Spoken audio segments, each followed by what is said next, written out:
शिवसेना के सांसद संजय राउत ने आरोप लगाया है कि जब पार्टी 2014 से 2019 के दौरान महाराष्ट्र में भाजपा के साथ सत्ता में थी, तब उसे गुलामों की तरह व्यवहार किया गया और उसे राजनीतिक तौर पर समाप्त करने की कोशिश की गई। उनका कहना है कि बीजेपी की कोशिश हमेशा से शिवसेना को हाशिए पर लाकर ठिकाने लगाने की रही थी, लेकिन उसे हमेशा से ही मुंह की खानी पड़ी।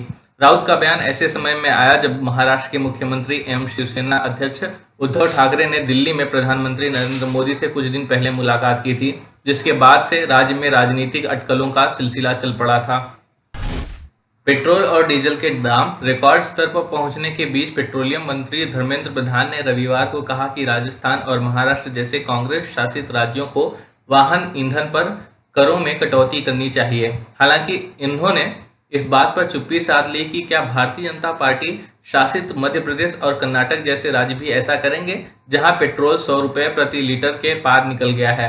प्रधान ने कहा कि यदि कांग्रेस आम आदमी पर वाहन ईंधन कीमतों के बढ़ते बोझ की वजह से चिंतित है, तो उसे अपने शासन वाले राज्यों में पेट्रोल और डीजल पर बिक्री कर में कटौती करनी चाहिए। कांग्रेस की वरिष्ठ नेता एवं उत्तराखंड विधानसभा में नेता प्रतिपक्ष इंदिरा हृदयेश का रविवार को दिल्ली में निधन हो गया।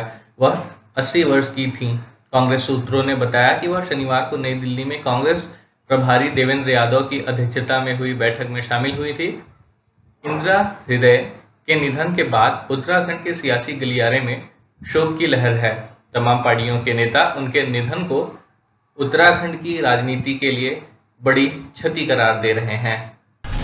दिल्ली में कोरोना के कम होते मामलों के बीच अनलॉक की प्रक्रिया भी जारी है। आज रविवार को मुख्यमंत्री अरविंद केजरीवाल ने अनलॉक में रियायतों का ऐलान किया।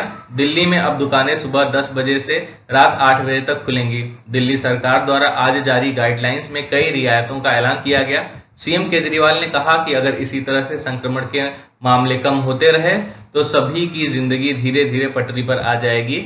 यह एक बहुत बड़ी त्रासदी का समय है और हम सबको मिलकर इसका सामना करना है। पश्चिम बंगाल के बाद महाराष्ट्र में भी बीजेपी को झटका लग सकता है। महाराष्ट्र सरकार के मंत्री नवाब मलिक ने दावा किया है कि भारतीय जनता पार्टी के कई नेता शरद पवार के संपर्क में हैं और वे एनसीपी में शामिल होना चाहते हैं। इनमें से अधिकांश नेता वे हैं जो कई सालों पहले कांग्रेस और एनसीपी छोड़कर भाजपा में शामिल हो गए थे।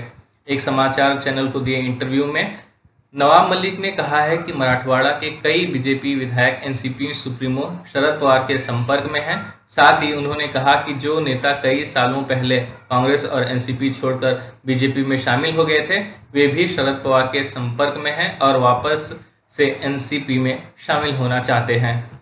अब खबरें पाइए सबसे पहले हमारे मोबाइल न्यूज एप्लीकेशन पर। एंड्रॉइड या iOS प्लेटफॉर्म पर जाइए, HW न्यूज नेटवर्क को सर्च कीजिए, डाउनलोड कीजिए और अपनी सुविधानुसार भाषा का चयन कीजिए। खबरों की भीड़ में अपने काम की खबर पाते रहिए।